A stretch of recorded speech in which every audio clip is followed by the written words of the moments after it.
Well, it is 2:37 a.m. Let's see how Rai Murphy can disappoint us this Friday morning. This episode is called Lake. I'm already imagining a Lake Lanier tea, but let's see what they're gonna do. So we opening with a boat on the lake. It's a beautiful day. We having fun. Yep, so this guy on the boat got an old topography map that shows where all the old towns were before they put the dam in and the lake was formed.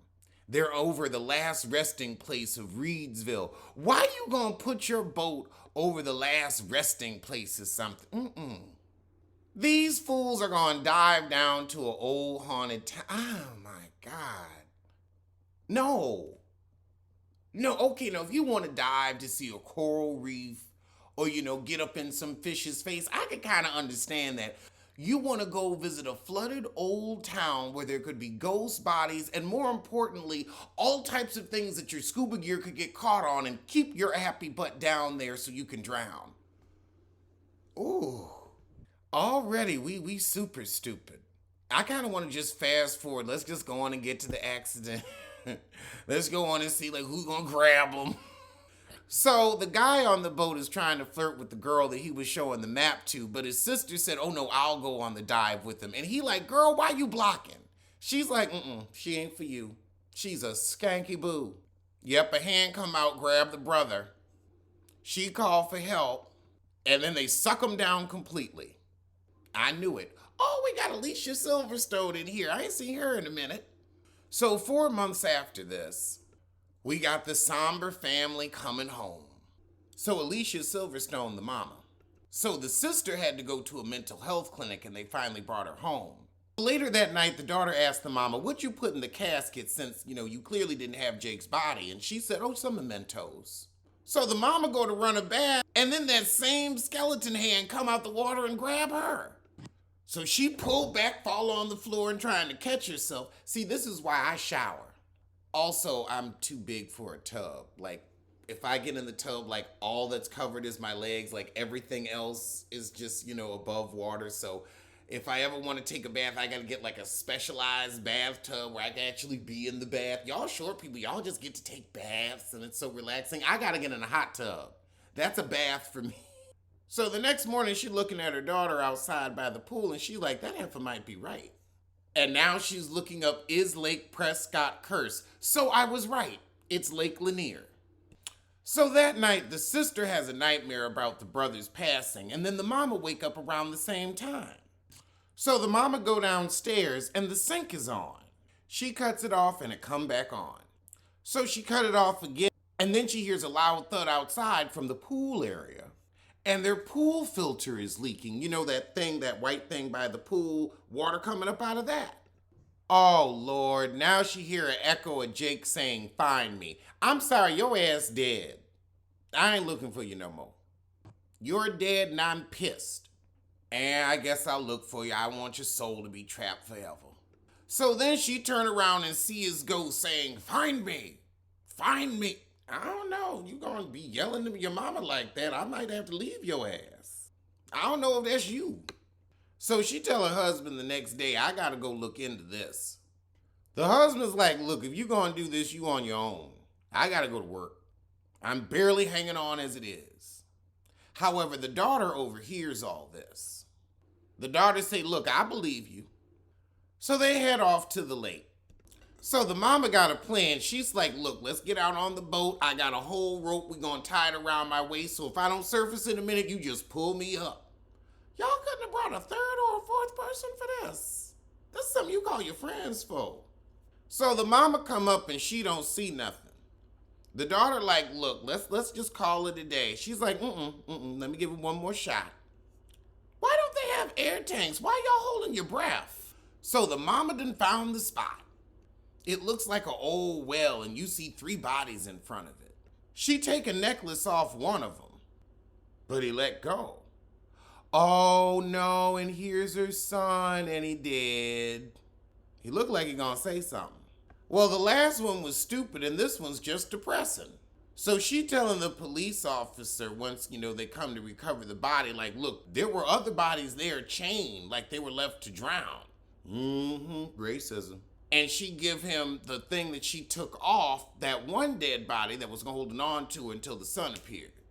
He said, oh, this is from the Boone family. Millie Boone's still around. But now the husband called and he furious. I'd be upset too. Like, why are we going back to where we just lost one person? Why are we going to tempt fate again? Stay your happy butt in the pool. She like, look, we done found the body. We going to bring our son home. It's a lot of mixed emotion. I can't say it's bad storytelling. It's depressing as all hell, but it's also like, I can understand their grief. Been through too much of it myself. So now the mama like, okay, now we done found him. I want to know why he did. Let me go find this Millie Boone heifer. So they go see the Boone heifer, and she's like, look, most people die because they drunk or they can't swim. And the sister's like, my brother could swim, something grabbed him. And the mama like, yeah, and I saw 3 people chained up down there too. What's really good, heifer? She said, well, my great-grandpapa, Maynard Nathaniel Boone. Ooh, not a Maynard, honey. Takes me back to Eve's Bayou. Could have never known that when losing could hurt you so very bad. I don't know what to do. I just feel so confused. I'm a child with the blues. Erykah Badu did her thing. Now that movie is my black excellence. Like that, oof. I mean, I already did Eve's Bayou review. I damn near want to do it again. So there were some people way back when that were opposing the dam and causing the people that wanted to build the trouble. So those are the people that they just drowned when they made the lake. Except they white. If it was black people, it would have been Lake Lanier. They just made them white. Okay. I'm sure white people did this to other white people. They ain't nice to their own. Shoot. So they still trying to get the dam taken down. So apparently the guy who built the dam left a trust to keep the dam up so that way the family name would be protected and nobody would know he was a murderer, and that's how he got the dam built and made all the money off the power. So they gonna go to the law firm that holds the trust. Oh Lord, it's the husband's damn firm. I knew the family was gonna be involved. So now it's his fault the son did. This is not the best episode because now she immediately confronting the husband, like no build up, the pacing has been off. This ain't I can see what they was trying to do. They should have just gone on and done Lake Lanier. They should have just gone on and done it.